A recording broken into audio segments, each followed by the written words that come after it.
Chers et frères dans le Christ, bonjour et bienvenue à cette méditation en ce mardi de l'octave de Pâques. Dans le récit des apparitions que nous écoutons en ces jours, il y a quelque chose de particulier et quelque chose en commun. Que ce soit l'épisode des disciples d'Emmaüs, que ce soit l'épisode des femmes, et en particulier celui qu'on lit aujourd'hui de Marie qui va au tombeau et qui rencontre le Seigneur et qu'elle prend pour un jardinier. Que ce soit des disciples quand ils rentrent à leur travail après avoir laissé le cénacle, ou plutôt après le soir de la mort, de la résurrection, qui rentrent pécher, recommencer à pécher. Il y a quelque chose en commun.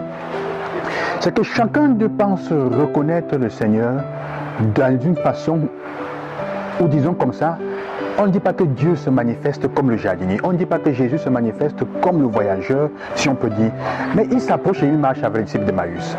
Il s'approche de Marie et elle pense que c'est le jardinier. Et c'est pour ça que la question que Jésus pose à Marie est importante. Qui cherches-tu? Pourquoi pleures-tu? Qui cherches-tu?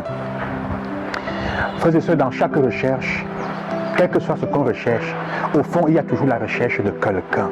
Qui?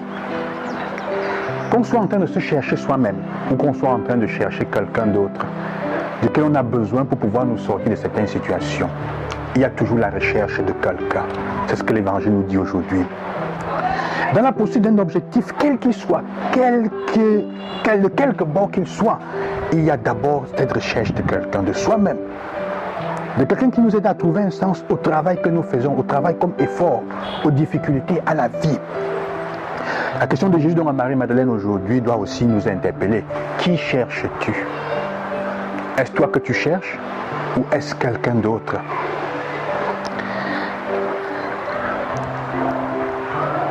Je disais donc, Marie ne le reconnaît pas tout de suite parce que généralement nous ne trouvons que ce que nous cherchons.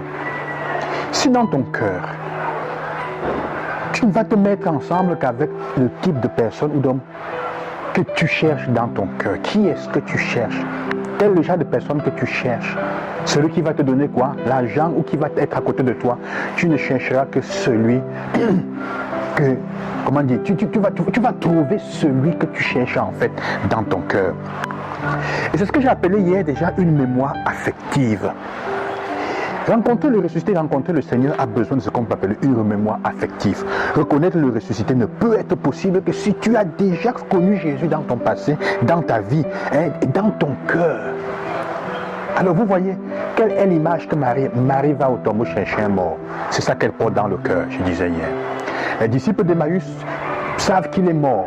Ils n'arrivent pas à le reconnaître dans celui qui marche avec eux. Ils le reconnaîtront au moment de la fraction du pain. Chaque fois, ils le reconnaîtront par une expérience, par un moyen, comme je disais déjà hier, que le Seigneur a vécu avec eux dans le passé, une expérience affective. Avec les disciples, ce sera quand il va leur dire jetez le filet du côté droit. Alors déjà, on va dire c'est le Seigneur parce qu'ils vont pécher. Et ça va rappeler l'épisode de Luc au chapitre 5. Donc, il n'a tout jeté les filets. On ne peut rencontrer Dieu, le Seigneur Jésus. On ne peut le reconnaître, ou plutôt le rencontrer.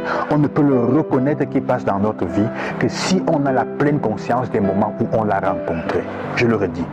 On ne peut reconnaître le ressuscité dans notre vie que si on a la pleine conscience des moments où on a rencontré Jésus dans notre vie. Et il est entré dans notre vie de différentes façons. Et l'unique façon encore, je dis, c'est cette mémoire affective, c'est ce cœur qui se meut. Et Marie le reconnaît au son de son nom. Il l'appelle Marie. Et alors elle connaît Rabboni, la voix, l'affectivité. Je disais, il arrive parfois que vous sentiez des parfums et ça réveille toute une mémoire de ce que vous avez vécu, le souvenir des personnes. Il m'arrive de marcher dans la route et de sentir des parfums et je me rappelle de quelqu'un, je me souviens de quelqu'un, mais plus que de quelqu'un, des moments qu'on a vécu du bien. Si c'était quelqu'un de mauvais, ça va me porter de la tristesse et de l'angoisse. Si c'est quelqu'un de bien, ça va m'apporter soulèvement, ça va m'apporter joie. Ça veut dire donc comment on continue à rencontrer les personnes à travers la mémoire affective qu'on a d'elles. Ça réveille, ça agit sur toi. Le parfum de cette personne m'interpelle, ça me fait produire, si c'est une mauvaise personne, du mauvais sucre qui va me déranger. Comme le parfum de bonheur de quelqu'un va me faire aller de l'avant avec joie. Il s'agit donc de ça aujourd'hui, frères et sœurs, de se poser la question, qui cherches-tu dans ta vie? Qui cherches-tu? Toutes les fois, ton travail, qu'est-ce que tu es en train de chercher? Qui es-tu en train de chercher dans ton travail? Tu ne vas t'entourer que des personnes en fait que tu cherches. C'est pour ça qu'il est très attentif. Il faut faire attention à ce que nous cherchons. Nous continuons à chercher comme Marie un mort et les disciples. Alors demandons au Seigneur la grâce de nous faire trouver un vivant sur notre vie. De nous faire trouver, que nous puissions le retrouver vivant dans notre vie.